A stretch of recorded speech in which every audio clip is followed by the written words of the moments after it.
Betsy here, and I'm just going to show you all a little bit of what we have going on right now. It seems like we always have people asking us, what are you guys doing out there right now? And we're really bad about updating our blog, so I thought I'll make a video real quick and just show you what we have going on. So we're finishing up our summer gardening, so that's kind of coming to a close, and this is our new project. Right here we're going to be doing a winter garden. It's going to be a 20 foot by 50 foot greenhouse that we won't have to heat in the wintertime. If you're familiar with like any of the urban farming on YouTube or Eliot Coleman, they put up these greenhouses and you can grow things like kale, spinach, cold hardy vegetables that you can eat all year. So we're going to load it up with kale and spinach and then try a lot of other things that probably aren't going to make it, but they might make it. And we're just going to experiment and see what might grow in there this winter. So then we also have we put this up for our fall garden. Out here we try to plant only organic seeds and we don't use any sprays. This year with planting a lot of different things, we found that that can be really challenging. We had a lot of bugs and things this year, so this was our attempt at saving our fall garden and not having to spray any of it. So if you come over here, we have a few not covered and you can see the huge difference that this small tunnel has made. So over here we have these same things are planted inside of there, but down here they are just eaten up like crazy. But if you come over here and look inside there, for the most part they look pretty good. There's some holes on things, but it's not nearly as bad. We just have to come through here and kind of pull off the worms here and there. But they look pretty good.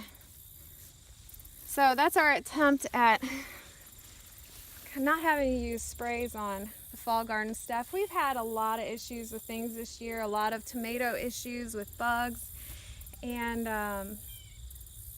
yeah, so I just want to let you know, if you ever buy anything organic from the store or, you know, buy something at a farmer's market or from a farm and it's got a worm inside of it, or you cut it open and something had gotten in there and just eaten it up, you know, a lot of times we hear people and they're like, oh, that's so gross, or I'm never buying from that place again, they had whatever in it. That stuff's in there because it's real food and because they're not using sprays. So I just encourage you to give all those people a break and know that, you know, it's good food. It's not been sprayed with things. So, you know, you might have a spot here and there, and, you know, it stinks when that happens. I know I cut open a handful of things this year and I'm like, man, but you just cut around it and it's fine. It's better than having something with no blemish on it at all, but it's been sprayed down with all sorts of crap you would never purposely eat. So we're trying to do that, but it's challenging and hard to make work. So over here we have some more fall stuff going in. There's some carrots and things. We'll see if they make it before it gets too cold.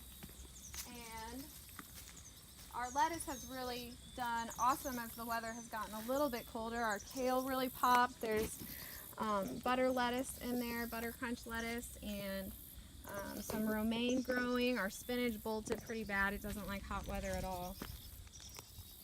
But we're going to put all of this and just load it up in the winter greenhouse so that we have these greens all winter long. And then over here, Keith tilled up a huge section of our garden. We've only used a small section of this for gardening before, so we tilled up way more area, and we're going to put in 20 100-foot rows of things, and we're going to do the Eliot Coleman 8-year crop rotation plan. And hopefully with doing that and managing the soil, having the right things in the soil, it will really help eliminate a lot of the bugs issues that we have. So right now it is all planted with cover crop. Cover crop is a really good thing to put on plants when you're not using it. It's like a green manure. It adds all sorts of different things back into the soil without having to use a ton of fertilizers and things like that. So it's going to grow with peas and alfalfa and all sorts of good things in there. And then next spring we'll till that all in before we start our spring garden. So that's about all we have going on right now. Thanks for watching.